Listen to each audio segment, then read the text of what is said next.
ہوتا ہے. آپ نوٹ کیجئے کچھ دنوں کے بعد قوم کو ایک واقعہ ملتا ہے جی, اور اس واقعے کے ساتھ جیسے فٹ بال لوگ کھیلتے ہیں نا, کچھ دن کے لیے سارے یوٹیوبرز مل کے فٹ بال کھیلنا شروع کر دیتے ہیں. وہاں انہوں نے اس بات کا اظہار کیا کہ شاہ صاحب میں ڈپریشن کو فیس کر رہا ہوں اور ایک عرصے سے فیس کر رہا ہوں, اور انہوں نے بتایا کہ مجھے میڈیسن ساتھ کیری کرنی پڑتی ہیں. تو اس ملاقات میں 3-4 چیزیں بڑی اہم تھیں. عاصم صاحب کے اندر میں نے انتہا کی ذہانت دیکھی. میں اگر یہ کہوں کہ وہ غیر معمولی حد تک ذہین انسان, یعنی وہ عام روٹین ان کو نہیں آپ پرسن لے سکتے, اور ان کی جو چیزوں اور لائف کے بارے میں انڈرسٹینڈنگ میں نے روٹین سے زیادہ دیکھی. نفسیاتی عارضہ ہوتا ہے, میں آپ کو بتا دوں, اس کا تعلق عہدے کے ساتھ, اسٹیٹس کے ساتھ, کسی کا بیٹا ہونے کے ساتھ اور آپ کے ذہین ہونے کے ساتھ نہیں ہوتا. دنیا کے بڑے بڑے لوگ ایسے ہیں ناظرین جو بڑے بڑے مقام انہوں نے پائے, لیکن انہیں کسی نہ کسی قسم کا ذہنی عارضہ لاحق تھا. بسم اللہ الرحمن الرحیم. السلام علیکم, میں اسامہ طیب اور میرے ساتھ جناب سید قاسم علی شاہ صاحب. شاہ صاحب تھینک یو سو مچ. امید ہے کہ آپ خیریت سے ہوں گے. انتہائی افسوسناک خبر, مولانا طارق جمیل صاحب کے بیٹے انتقال کر گئے. انا للہ و انا الیہ راجعون. اللہ انہیں غریق رحمت کرے. شاہ صاحب میں 2-3 سوالات آپ سے جاننا چاہ رہا ہوں. ایک تو یہ کہ جیسے یہ انتقال کی خبر آئی, سوشل میڈیا اور ہماری سوسائٹی میں ایک طوفان بدتمیزی کھڑا ہو گیا. یہ کیا رویہ ہے کہ ایک طرف پاکستان کے ممتاز عالم دین ان کے بیٹے کے انتقال کے بعد وہ غم سے گزر رہے ہیں اور لوگ طرح طرح کی باتیں بنا رہے ہیں. دوسرا شاہ صاحب, آپ کی لکیلی جو ہے وہ ملاقات بھی ہوئی عاصم جمیل صاحب سے, اس میں ملاقات کا احوال بھی جاننا چاہوں گا. اور تیسری چیز جو میں آپ سے جاننا چاہتا ہوں وہ یہ ہے کہ سارے معاملے میں آپ کے پاس انفارمیشن کیا؟ اسامہ صاحب بہت بہت شکریہ. میں آج وہ پوسٹ نکال کے صبح دیکھ رہا تھا, جس پوسٹ کو میں نے جس کی ٹائمنگ دیکھی تو 17 جولائی 2018 کی یہ پکچر ہے. میری ملاقات مولانا صاحب سے ہوئی. میں تو لمبا گیا اسپیشلی ان سے ملاقات کے لیے, اور ان کی انتہا کی مہمان نوازی تھی. میں نے پورا دن گزارا جی مولانا صاحب کے ساتھ, اور 2-3 نمازیں بھی وہاں پڑھی میں نے ان کی امامت میں, اور انہوں نے بڑی شفقت کا اظہار کیا.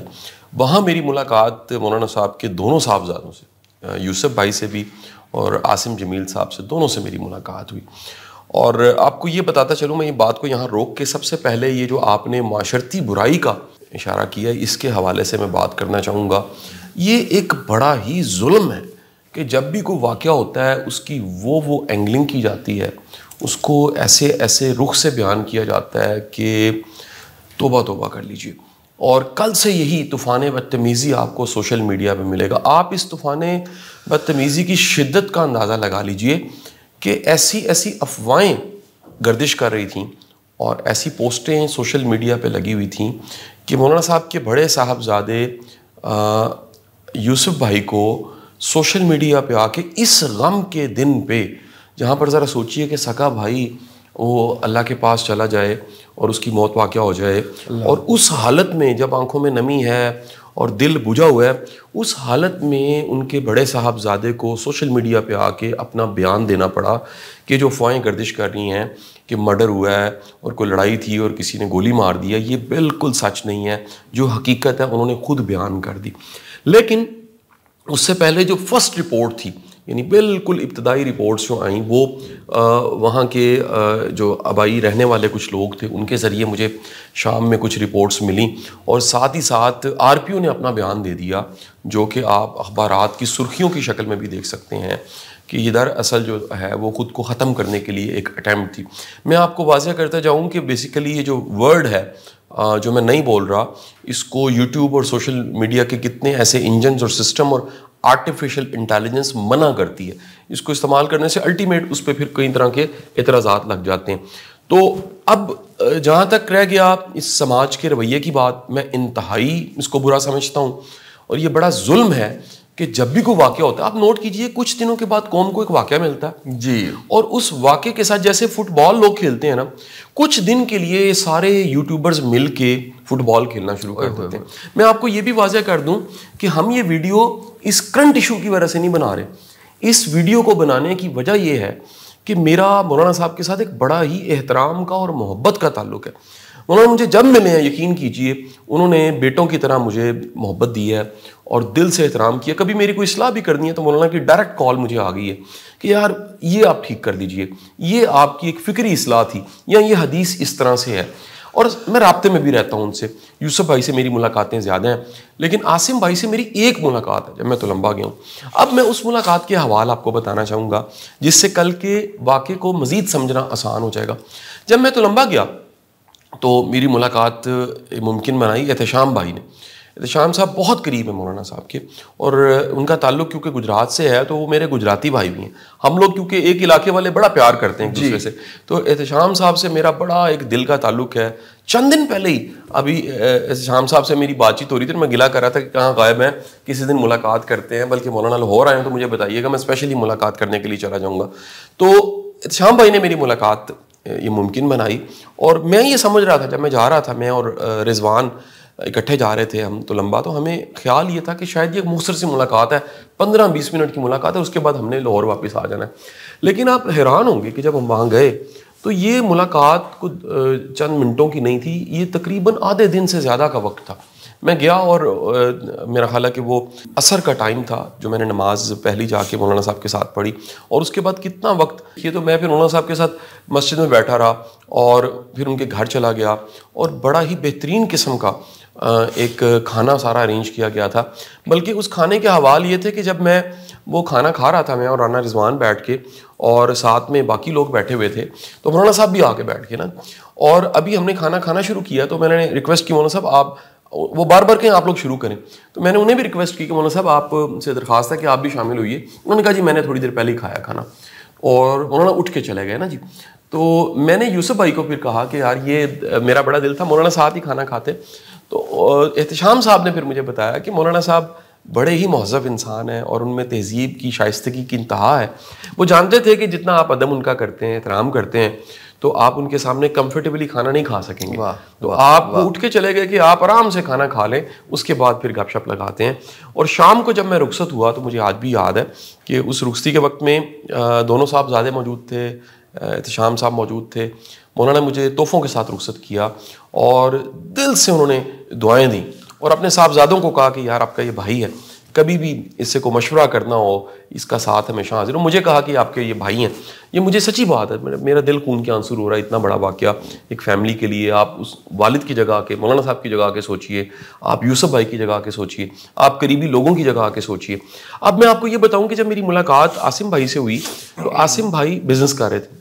یہ انہوں نے جو ہمارے ہوتے ہیں ٹریکٹرز اور ایگریکلچر سے ریلیٹڈ ٹولز ہوتے ہیں, مشینز ٹولز ہوتے ہیں سارے, ان کا وہاں پر بزنس اور ان کا ایک سیٹ اپ پورا بنا لیا ہوا تھا. اور میں اسپیشلی پھر اس جگہ پر بھی مجھے لے کر گئے جہاں پر یہ سارا وہ اپنا بزنس چلا رہے تھے, اپنی ٹیم سے بھی ملوایا. اور بڑا ہی وہ تھا تلمبہ میں دفتر, لیکن وہ بالکل ماڈرن لاہور کی طرح کا زبردست ایک دفتر تھا, رائٹ, جہاں پر وہ بیٹھے ہوئے تھے. اچھا, وہاں انہوں نے اظہار کیا, یہ میں آج یہ مطلب اس لیے بات کر رہا ہوں کہ میں اس بات کو واضح کرنا چاہوں گا, یہ اس سے پہلے میں نے کبھی ڈسکلوز نہیں کی. وہاں انہوں نے اس بات کا اظہار کیا کہ شاہ صاحب میں ڈپریشن کو فیس کر رہا ہوں, اور ایک عرصے سے فیس کر رہا ہوں. اور انہوں نے بتایا کہ مجھے میڈیسن ساتھ کیری کرنی پڑتی ہیں, اور ایک پاؤچ تھا جس میں ان کی وہ میڈیسنس تھی. مجھے یاد بھی یہ یاد ہے. میں دوبارہ واضح کر دوں کہ یہ بات میں بڑی محبت احترام سے آج یہ اس کا تذکرہ کر رہا ہوں, تاکہ کل جو ایک کنفیوژن پیدا ہوئی اور سوشل میڈیا پہ طوفان بدتمیزی آیا, اور جب میں نے بالخصوص یوسف بھائی کو سنا, ان کی آنکھوں میں نمی تھی, اور کتنے دل گرفتہ اور کتنی مشکل کے ساتھ وہ یہ 2 منٹ کا اپنا بیان جاری کر رہے تھے کہ حقیقت واقعہ یہ ہوا ہے, اور جو لوگ کہہ رہے ہیں وہ سچ نہیں ہے. آپ ذرا دیکھیے کہ ہمارا معاشرہ کتنا ظالم ہے. کوئی دکھ کی حالت میں ہوتا ہے تو اس کے دکھ کی حالت میں بھی اس کو مجبور کیا جاتا ہے کہ وہ آ کے سوشل میڈیا پہ بیان دے, جسٹیفائی کرے کہ اصل کہانی کیا تھی. تو اس ملاقات میں 3-4 چیزیں بڑی اہم تھیں. جی صحیح. عاصم صاحب سے ملاقات, عاصم صاحب کے اندر میں نے انتہا کی ذہانت دیکھی. میں اگر یہ کہوں کہ وہ غیر معمولی حد تک ذہین انسان, یعنی وہ عام روٹین ان کو نہیں آپ پرسن لے سکتے, اور ان کی جو چیزوں اور لائف کے بارے میں انڈرسٹینڈنگ میں نے روٹین سے زیادہ دیکھی, سچی بات ہے. پھر ایک اور چیز جو میں نے دیکھی وہ کتابیں پڑھتے تھے, اور بڑی ایسی کتابیں جو میں نے سیلف ہیلپ کی اور ماڈرن سائیکالوجی کی پڑھی ہوئی تھیں, انہوں نے ان کے حوالے بھی دیے. اچھا, اب یہ جو نفسیاتی عارضہ ہوتا ہے, میں آپ کو بتا دوں اس کا تعلق عہدے کے ساتھ, اسٹیٹس کے ساتھ, کسی کا بیٹا ہونے کے ساتھ اور آپ کے ذہین ہونے کے ساتھ نہیں ہوتا. دنیا کے بڑے بڑے لوگ ایسے ہیں ناظرین جو بڑے بڑے مقام انہوں نے پائے، لیکن انہیں کسی نہ کسی قسم کا ذہنی عارضہ لاحق تھا، یا وہ پھر کسی نفسیاتی مرض کا شکار تھے۔ آپ اس کی مثال ایسی لے لیجئے کہ یہ جتنے دنیا کے بڑے لوگ ہوں گے، دنیا کی تاریخ کے بڑے بڑے لوگ، شاعر، پوئٹ، رائٹرز، دانشور، سپورٹس مین، آخر دنیا سے گئے ہوں گے، کسی بیماری کی وجہ سے گئے ہوں گے۔ کئی ایسے لوگ ہیں جن کو یہ عام کئی مرض لاحق ہوتے ہیں، آپ دیکھتے ہیں اس میں ان کی کوئی قابلیت یا ان کے عہدے اور مقام کی کمی تو نہیں آ جاتی۔ کسی کو دل کا مرض لاحق ہے، کسی کی کڈنی ٹھیک نہیں ہے، کسی کا لیور فنکشن نہیں صحیح کر رہا، یا کسی کو بلڈ کے ساتھ کوئی مسئلہ ہے، یا کسی کی اسکن کے ساتھ کوئی مسئلہ ہے۔ اسی طرح جس طرح ہمارے جسم کو عارضے لگتے ہیں، مرض لگتے ہیں، ذہنی مریض بھی یا ذہنی مرض بھی ایسے ہی ہوتے ہیں۔ باقی ڈگریز ہوتی ہیں، مطلب آپ دیکھیے چھوٹے موٹے مسئلوں کو ہم میرے جیسے کاؤنسلرز جو ہیں وہ گائیڈ کر کے ٹھیک کر دیتے ہیں، لیکن جب پرابلم زیادہ سیویئر ہوتی ہے تو پھر سائیکیٹرسٹ کے پاس جانا پڑتا ہے۔ میں آپ کو یہ بھی بتا دوں کہ آپ ایک سرجری کرواتے ہیں جس طرح، تو چند دن آپ کو بڑی ہیوی اینٹی بایوٹک لینی پڑتی ہیں روٹین سے زیادہ۔ فلو ہوا ہو، پیٹ خراب ہے تو 5 دن آپ اینٹی بایوٹک لے لیتے ہیں، لیکن جب آپ کی سرجری ہوئی ہوتی ہے اور بڑی سرجری ہوتی ہے تو آپ کو کئی دن تک پین کلرز اور اینٹی بایوٹک لینی پڑتی ہیں تاکہ کوئی انفیکشن نہ ہو جائے۔ ایسے ہی نفسیاتی مرض میں 5 دن دوائی نہیں کھانی ہوتی۔ نفسیاتی مرض اگر ایک کہہ لیجئے ایک جرنل ایک ڈپریشن ہے، ڈپریشن کا فیز آ گیا ہے، تو میرے علم میں یہ ہے، میری بات کو سائیکیٹرسٹ بھی اور سائیکالوجسٹ بھی سیکنڈ کریں کہ کئی مہینے لگ جاتے ہیں۔ لیکن اگر یہ پرابلم شروع سے چل رہی ہے، جیسے یوسف بھائی نے بتایا کہ یہ پرابلم بچپن سے تھی، عاصم بھائی کے ساتھ یہ پرابلم، ڈپریشن کی پرابلم بچپن سے تھی، تو پھر دوائی آپ کو بڑی بعض اوقات پوری زندگی کھانی پڑتی ہے۔ یعنی آپ کہہ لیجئے بالکل جیسے بائی ڈیفالٹ کوئی ہوتی ہے چیز، یا کہہ لیجئے کہ ایک پیدائشی کسی کے ساتھ کوئی مسئلہ ہوتا ہے، کچھ لوگوں میں رجحان ایسا ہوتا ہے کہ ان میں وہ ڈپریشن پایا جاتا ہے۔ تو عاصم صاحب نے انہوں نے کوئی شرم محسوس نہیں کی، اور میں پھر بھی آپ کو یہ بات بتاتا چلوں ساتھ ساتھ کہ پڑھا لکھا بندہ جو ہے وہ اس بات کو سمجھتے ہوئے بتاتے ہوئے شرم محسوس نہیں کرتا، کوئی ٹیبو نہیں بن جاتا۔ یہ ہم بڑے ظالم لوگ ہیں یار، ہر ایک کو اگر کوئی ذہنی مریض ہے تو اس کو بالکل پاگل ہی کہہ دیتے ہیں اور اس پہ کوئی لیبل لگا دیتے ہیں، حالانکہ باہر کی دنیا میں بڑا کامن ہے۔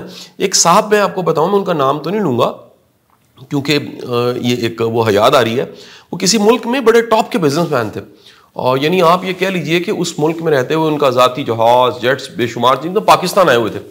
تو ہم دوستوں نے ان کی ایک دعوت کی اور کھانے کا پی سی میں ایک فنکشن رکھ دیا گیا، تو وہ کھانے کے درمیان میں انہوں نے جیب میں سے کوئی گولی نکالی اور وہ کھائی۔ تو میرے ایک دوست نے انہیں کہا کہ سر لگتا ہے پیٹ خراب ہے آپ کا۔ انہوں نے کہا نہیں میں ڈپریشن کی گولی کھاتا ہوں۔ تو وہ سارے بڑے حیران ہوئے، ان نے کہا یار مطلب بڑی نارمل سی بات ہے کہ مجھے یہ مرض ہے اور میں اس کی میڈیسن لیتا ہوں۔ ایک دفعہ میں ایک فنکشن پہ گیا جی، وہاں پر ایک جج صاحب مل گئے، ان کو میں نے دوائی کھاتے دیکھا، وہ رات کا کھانا تھا ڈنر کا، تو انہوں نے میڈیسن لی، تو میں نے انہیں چھیڑا، میں نے کہا سر خیر آپ کی طبیعت ٹھیک ہے؟ وہ کہتے ہیں یار میں ڈپریشن کا مریض ہوں اور مجھے میڈیسن لینی پڑتی ہے، اس کے بغیر میں کام نہیں کر سکتا۔ تو بتانے کا مقصد یہ ہے کہ یہ دنیا میں ہی مرض ہیں، انسانوں کو ہی لائق ہوتے ہیں۔ آپ انسان ہونے سے باہر تو نہیں نکل سکتے، آپ کچھ بھی ہوں، کسی کے بھی بیٹے ہوں، خدا نہ خواستہ اگر کوئی چیلنج ایسا آ جاتا ہے تو آپ کو علاج کرانا پڑتا ہے۔ اور آپ دیکھیں خود ان کے صاحبزادے کہہ رہے ہیں کہ پچھلے 6 ماہ سے انہیں الیکٹرک شاک دیے جا رہے تھے۔ اب دیکھیں نا کس وہ سیویئر لیول پہ بیماری چلی گئی ہوگی کہ ان کو الیکٹرک شاک لگ رہے تھے اور وہ اس سے بھی ٹھیک نہیں ہو سکے۔ اور ذہنی مرض میں اتنی بڑی اذیت ہوتی ہے کہ آپ سوچ نہیں سکتے، آپ سوچ نہیں سکتے کہ یہ کتنا بڑا ایک چیلنج ہوتا ہے جو اس کا مریض ہوتا ہے۔ کیونکہ میں لوگوں کو دیکھتا ہوں، بعض اوقات لوگ میرے پاس صرف ڈائگنوز کروانے آ جاتے ہیں، حالانکہ میں کوئی سائیکالوجسٹ نہیں ہوں، لیکن ایکسپوجر اتنا ہے اور اتنی دنیا کو میں ملا ہوں۔ میرے پاس تو جو کاؤنسلنگ اور کوچنگ ہے وہ بیسیکلی آپ کی پروفیشنل کوچنگ ہے، کاؤنسلنگ ہے، سیلف ڈسکوری کے حوالے سے یا خود کو تلاش کرنے کے حوالے، کس کے لیے کون سا پروفیشن اچھا ہے، یا کس کو کس فیلڈ میں جانا چاہیے، یا میرج کی کاؤنسلنگ ہے، یا پرسنل ایک سیلف مینجمنٹ کی، ورک لائف بیلنس کی، یا بزنس کوچنگ میں کرتا ہوں۔ لیکن بعض اوقات کو مرض کے ساتھ آ جاتا ہے اور مجھے اسے ریفر کرنا پڑتا ہے سائیکیٹرسٹ کی طرف۔ آپ سوچ نہیں سکتے کہ یہ مریض کتنی تکلیف میں ہوتا ہے، اور وہ بے بسی کی انتہا پہ جاتا ہے تو پھر وہ خود کو ختم کرنے کی طرف جاتا ہے۔ اور اس واقعے میں بھی جیسے پتہ لگ رہا ہے کہ انہوں نے اپنے جو گارڈ تھا اس کا ویپن لے کے خود کو ختم کر لیا۔ میں دعا کرتا ہوں اللہ تعالیٰ ان کی اگلی منزلوں کو آسان کرے اور ساتھ جڑے سب لوگوں کو صبر جمیل عطا فرمائے۔ اور میری بہت ساری دعائیں ہیں ان کی فیملی کے لیے، ان کے لیے اور ساتھ جڑے لوگوں کے لیے۔ آپ سب سے درخواست ہے خدا کے لیے یہ ظلم نہ کیا کریں۔ جب بھی کوئی واقعہ ہوتا ہے، آسانی ہوتا ہے، ایسے ایسے اینگل بنائے جاتے ہیں۔ سامہ صاحب چند دن پہلے ہمارے پیارے بھائی عمران ریاض خان جب رہا ہوئے تو میں نے ایسے ایسے خوفناک تھمبنیل دیکھے ہیں۔ ایک تھمبنیل دیکھا جس میں ان کی زبان کٹی ہوئی دکھائی جا رہی ہے، یعنی گرافک ڈیزائنر کے ذریعے ان کے چہرے کے حال احوال بدل کے اور ان کی زبان کٹی ہوئی دکھائی جا رہی. میں نے آپ کے ساتھ وہ تھمبنیل بھی شیئر کیا تھا, کئی دوستوں کے ساتھ بھی شیئر کیا. یہاں میں نہیں دکھا رہا, لیکن میں آپ کو بتا رہا ہوں کہ اتنا ظالم معاشرہ ہے کہ یہ کسی کے ظلم کو اور کسی کے دکھ کو اور کسی کی تکلیف کو بھی یوٹیوب پہ لا کے کیش کرنے سے باز نہیں آتا. اللہ تعالیٰ آپ کو حامی و ناصر ہو. بہت بہت شکریہ آپ کا. بہت شکریہ شاہ جی آپ کا. اور میں سمجھتا ہوں کہ آپ نے کلوزنگ ریمارکس میں بھی جس طرح سے اظہار کیا افسوس کا, دعائیں دیں, اس سے بڑھ کے ظاہر ہے کہ کیا ہم لوگ کر سکتے ہیں. آج کی اس نشست سے اتنا ہی, اجازت دیجیے. اللہ حافظ.